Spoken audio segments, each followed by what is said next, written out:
بسم اللہ الرحمن الرحیم۔ السلام علیکم۔ آپ دیکھ رہے ہیں ڈی ڈی پی انالیٹیکا۔ کل میں نے ایک ویلاگ کیا اور وہ ویلاگ تھا جنرل باجوہ کی آخری تقریر کے اوپر جو انہوں نے یوم شہداء کے موقع پہ کی، اس تقریب کے اندر کی، اور میں نے اس تقریر کو بڑا سراہا کیونکہ میرے نقطہ نگاہ سے انہوں نے کافی چیزوں کا احاطہ کیا اور کوشش کی کہ جو غلط فہمیاں ہیں فوج پاکستان کے بارے میں ان کو دور بھی کیا جائے۔ میں خصوصی طور پہ بہت مطمئن تھا اس چیز پہ، اور میں نے ان چیزوں کا ذکر کیا کہ ان کے وقت میں کیا کیا اچیومنٹس ہیں، کیا خدمات کی فوج نے پاکستان کی۔ لیکن جب میں نے یہ ویڈیو چلی اور جب میں نے کمنٹس لوگوں کے دیکھنے شروع کیے، بالعموم میں کمنٹس جو ہیں وہ دیکھتا ہوں، سارے نہ بھی دیکھ سکوں تو میں ضرور گو تھرو کرتا ہوں، کیونکہ کمنٹس دیکھنے سے انسان کو یہ اندازہ ضرور ہو جاتا ہے کہ میری سوچ اور میرے دیکھنے والوں کی سوچ، ناظرین کی سوچ وہ کس حد تک ملتی ہے، یا ان کی رائے اگر مجھ سے مختلف ہے تو کیوں مختلف ہے، اور اگر مجھے ضرورت ہے کسی جگہ پہ کچھ مزید بات کہنے کی یا اپنے موقف کو تبدیل کرنے کی تو وہ مجھے دیکھ لینا چاہیے۔ سو کمنٹس بڑے ہی یوزفل ہوتے ہیں، لیکن جو یہاں پہ کمنٹس میں نے پڑھے وہ بعض میں تو بدتمیزی کا ایلیمنٹ تھا کہ جنرل باجوہ کے خلاف انہوں نے بہت ساری، اور بعض نے میرے خلاف بھی لکھا ہوا۔ مثلا مجھے انہوں نے کہا جی ہم تو آپ کو سمجھتے تھے، کسی نے لکھا ہوا تھا ایک دو ایسے، کہ ہم آپ کے بڑے شوق سے یہ تجزیے سنتے تھے اور ہم تو سمجھتے تھے کہ آپ بڑے ایماندارانہ تجزیہ کرتے ہیں، لیکن آپ تو بڑے بے ایمان نکلے کیونکہ آپ نے جنرل باجوہ کے کام کی اور چیزوں کی تعریف کی ہے۔ یہ میں سمجھتا ہوں رویہ انتہائی غلط ہے۔ میں نے تعریف کی ان چیزوں کی جو واقعی حقیقت میں تھیں، جو کیا گیا۔ یہ انتہائی منافقانہ حرکت ہوتی کہ اگر میں اچھائی کو ریکگنائز نہ کرتا، اس کو تسلیم نہ کرتا، اور وہ اچھائی صرف ایک آدمی کی نہیں، وہ پوری ٹیم، پوری پاکستان آرمی کی ہے، کہ اگر انہوں نے سیلاب میں اس ملک کی مدد کی ہے، خدمت کی ہے، کووڈ میں خدمت کی ہے، انہوں نے FATF سے نکالنے کے لیے کام کیا ہے، افغان پیس پروسیس کے لیے لوگوں نے کام کیا ہے، یہ وہ ساری چیزیں ہیں جو حقیقتاً اچیومنٹس ہیں، آپ ان کو جھٹلا نہیں سکتے۔ لہٰذا ان کی تعریف کرنا یا ان کو ریکگنائز کرنا وہ میرا فرض تھا، میں نے کیا۔ لیکن جو سوالات اٹھے وہ لگتا ہے کہ اس کا جواب بہت سارا کچھ میں نہیں دے سکا اور دے نہیں سکوں گا۔ میں نے خود بھی اپنی اس ویلاگ میں آخر میں کچھ کویشچن ریز کیے جو میں چاہتا تھا کہ جنرل باجوہ کے گوش گزار ہوں اور وہ اپنی ریٹائرمنٹ سے پہلے ان چیزوں کا کوئی نہ کوئی جواب کوئی پریس کانفرنس کر کے یا ISPR کے ذریعے وہ کر دیں، کیونکہ ان چیزوں پہ غلط فہمیاں ورنہ چلتی رہیں گی۔ لیکن مجھے یہ سارا دیکھ کے یوں لگا کہ آج پاکستان میں سب سے زیادہ اگر کسی شخص کو خراب، غلط یا سمجھا جا رہا ہے یا اس سے نفرت کی جا رہی ہے تو وہ غالباً جنرل باجوہ ہے،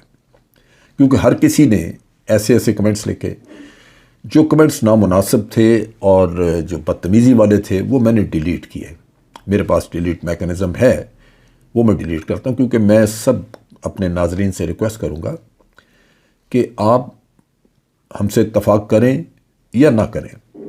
لیکن برائے مہربانی تمیز کے دائرے میں رہتے ہوئے اپنے کمنٹس دیں، اور تعمیری کمنٹس دیں جس سے کہ بہتری کی کوئی صورت ہو، نہ کہ آپ لان تان کریں، گالی گلوچ ہو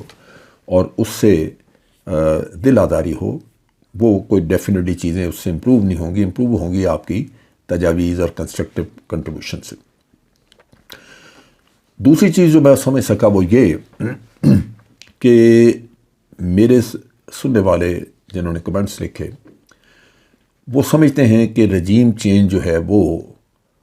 اس کے 100% ذمہ دار آرمی ہے، اسٹیبلشمنٹ ہے، اور جنرل باجوہ خاص طور پہ چونکہ وہ چیف آف آرمی اسٹاف تھے،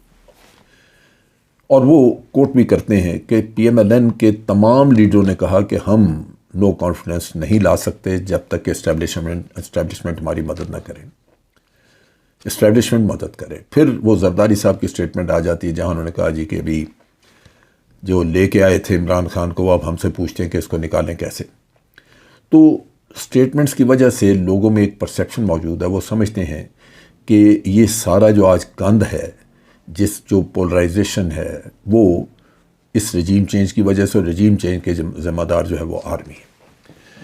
دوسری طرف یہ ہے کہ لوگوں کو اس چیز سے انتہائی، جو میں سمجھ سکا کمنٹ سے اور مختلف لوگوں کی باتوں سے، وہ یہ ہے کہ لوگوں کو اس بات کا بہت دکھ ہے کہ وہ پورا ٹولہ جو کئی دفعہ آزمایا جا چکا، وہ ٹولہ جس کو سسلین مافیا کہا گیا، وہ ٹولہ جس نے کہ دبا کے اس ملک میں لوٹ مار کی اور وہ ضمانتوں پہ پھر رہے تھے، وہ لوگ جو سوائے اپنی اولاد کے اور کسی کے لیے کچھ کام نہیں کر رہے، وہ حکومتیں کرتے ہیں پاکستان کے عوام کے لیے نہیں، وہ اپنے بچوں کے لیے، اپنی اولادوں کو آگے اس کو پال رہے ہیں، یہ وزیر اعظم بنے گا، یہ وزیر خارجہ بنے گا، یہ بنے گا، وہ بنے گا۔ تو وہ مسلط ہو گئے ہیں۔ اب ان کو مسلط کرنے کا جو جس طرح بھی ہوئے، اس کو وہ یہی سمجھتے ہیں کہ یہ افواج پاکستان یعنی اسٹیبلشمنٹ کی مدد سے ہوئے ہیں۔ اور پھر جو لنک ہے پیچھے، یہ لوگوں سے، یہ ہم ان کے ذہنوں سے یہ چیز زائل نہیں کر سکے کہ اس میں بیرونی ہاتھ شامل نہیں تھا۔ لوگ مثال دیتے ہیں کہ بیرونی ہاتھ شامل تھا تو امریکن کونسل خانے کے لوگ جو ہیں وہ جا کے اس وقت کی اپوزیشن، مریم وغیرہ اور حمزہ شہباز، ان لوگوں سے جا کے ملتے تھے۔ حکومتی لوگوں سے تو نہیں ملے، وہ ان سے جا کے ملتے تھے۔ پھر وہ جو سائفر ہے اس کا بھی تذکرہ آتا ہے، اور اس کے علاوہ اب سائفر کے بارے میں باوجود اس کے کہ آئی ایس پی آر ایک مختلف اس کی توجیہ کرتا ہے، مختلف اس کی وضاحت دیتا ہے، لیکن عوام تو ریفر کرتے ہیں اس چیز کو کہ آپ نے نیشنل سیکورٹی کمیٹی کی میٹنگ بلائی اور وہاں سے آپ نے ایک ڈیمانڈ ایشو کیا کہ جی ہمارے اندرونی معاملات میں مداخلت ہے۔ اب اگر اندرونی معاملات میں مداخلت ہے اور وہ کسی پرٹیکولر خواہش کے لیے ہے کہ اگر نو کانفیڈنس موشن وہ کامیاب نہیں ہوتی تو پھر پاکستان کو معاف نہیں کیا جائے گا، اس کا مطلب یہ ہے کہ پاکستان کو اگر معاف کر دیا گیا ہے تو کسی سازش کے تحت کیا گیا ہے، یعنی باہر سے کوئی خواہش تھی جس کی تکمیل کے لیے باہر والوں نے بھی کوشش کی ہوگی۔ تو اس طرح کی چیزیں ہیں جس میں حل یہ تھا کہ جیسے ڈاکٹر الوی ہمارے جو پریزیڈنٹ ہیں، انہوں نے چیف جسٹس کو خط لکھا تھا کہ آپ انکوائری کریں، ایک کمیشن بٹھا دیں اور یہ غیر ملکی سازش کے بارے میں انکوائری ہو، تو وہ انکوائری ہو جاتی۔ وہ انکوائری ہوئی نہیں، چنانچہ ایک بیانیہ جو عمران خان نے چلایا اور جس کے بہت سارے خد و خال نظر بھی آتے ہیں، وہ آج عوام کے ذہنوں میں، دل و دماغ میں بیٹھا ہوا ہے۔ چنانچہ ان سوالات کا جواب دینے سے حالات تو ہو سکتا نہ بدلیں، لیکن کم از کم آرمی سرخرو ہو جاتی، ہماری اسٹیبلشمنٹ سرخرو ہو جاتی، اور لوگوں کے اندر جو نفرت آج چیف عوامی اسٹاف یا افواج پاکستان کے بارے میں وہ نکل جاتی، وہ ختم ہو جاتی۔ صورت تو یہی رہنی تھی، کیونکہ ایک چیز ہو چکی۔ اس میں دوسرا حل قریب ترین یہی تھا کہ جلدی الیکشن ہو جاتے ہیں، لیکن وہ میں سمجھتا ہوں کہ چیف آف آرمی اسٹاف یا کوئی حکومت کو مجبور نہیں کر سکتا کہ جلدی الیکشن کریں، کیونکہ جن کو بٹھا دیا وہ بیٹھ گئے، اب یہ ان کی مرضی پہ ہے، وہ اپنے مفادات میں فیصلے کریں گے، اور ان کا مفاد اسی میں ہے کہ وہ اپنے اقتدار کو طول دیں جتنا بھی دے سکتے ہیں۔ لہذا یہ آرمی تو شاید جی ایچ کیو یہ اس چیز کو امپلیمنٹ نہ کرا سکے کہ جناب جلدی الیکشن، لیکن غالباً حل یہی ہے کہ جلدی الیکشن ہوں۔ اب جب تک الیکشن نہیں ہوتے یہ انسٹیبلٹی موجود رہے گی۔ خرابی ساری اس میں یہ ہے کہ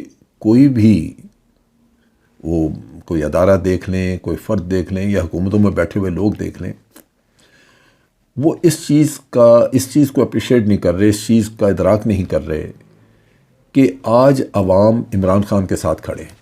کل وہ عمران خان کو چھوڑ دیں، اس کی کسی کام کی وجہ سے وہ ڈیلیور نہ کر سکے، وہ علیحدہ بات ہے، لیکن آج جو سیٹ اپ بیٹھا ہوا ہے وہ ریجیکٹ ہو چکا ہوا ہے۔ اب دیکھنا یہ ہے کہ ہم نے اس سیٹ اپ کو جو ریجیکٹڈ ہے اس کو بچانا ہے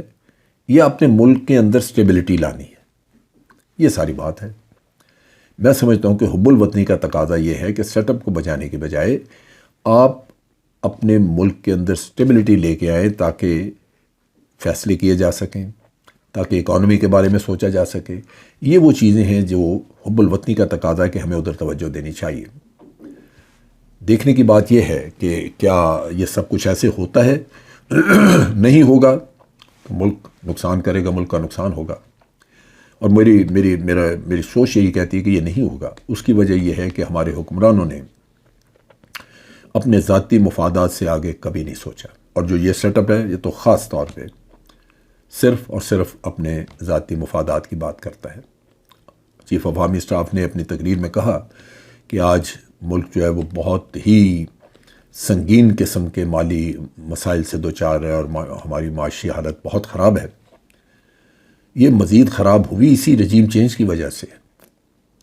ورنہ شاید ہم اتنے برے حال میں نہ ہوتے۔ تو اس جو کچھ ہو چکا ہے اس کو اب ٹھیک کرنے کی ضرورت ہے، اور وہ الیکشن میرا خیال ہے اس کا واحد حل ہے، اور اس میں لگتا نہیں کہ کوئی پیش رفت ہوگی۔ اس کی وجہ یہی ہے کہ جو اس وقت لوگ حکومت چلا رہے ہیں ان کے ذہن میں صرف اپنا مفاد ہے، ملک کا نہیں۔ آج کے لیے اتنا ہی۔ افواج پاکستان زندہ باد، پاکستان پائندہ باد۔